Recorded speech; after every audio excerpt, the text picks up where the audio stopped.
Michezo live. Cheki sasa. Hello mwana michezo, karibu katika channel yetu ya Michezo Live. Usisahau kusubscribe, kulike, kucomment na kushare na marafiki ili waweze kupata habari zinazohusu michezo. Kikosi cha Yanga kinatarajiwa kushuka dimbani kesho Ijumaa, Januari 23, 2026 kuwakabili wenyeji wao Al Ahly ya Misri katika mchezo wa Ligi ya Mabingwa Afrika utakaochezwa kwenye uwanja wa Alexandria nchini humo.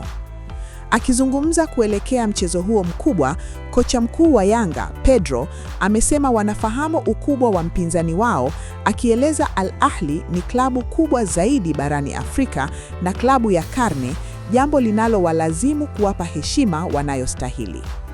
Hata hivyo, Pedro amesema heshima hiyo haimaanishi kuwa na hofu, akisisitiza kuwa kama Yanga inataka kuwa sehemu ya historia ya soka la Afrika, haina budi kucheza kwa ujasiri na kuonyesha uwezo wake uwanjani. Mwisho wa siku, tunakuja kucheza na kujaribu kuwashinda wapinzani wetu. Huo ndio mpango wetu wa kesho, amesema Pedro, akiongeza kuwa michezo mikubwa ndiyo inayojenga timu kufikia viwango vya juu barani Afrika.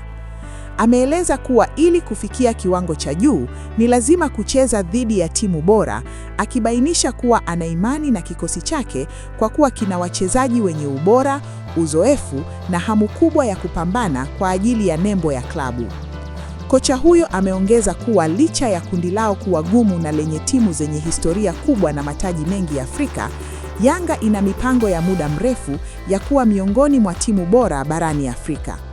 Ameongeza kuwa baada ya mechi 2 wana pointi 4, hali inayowapa nafasi nzuri ya kuvuka hatua ya makundi, huku lengo kuu likiwa ni kufuzu kwenda hatua inayofuata. Asante kwa kutufuatilia mpaka mwisho.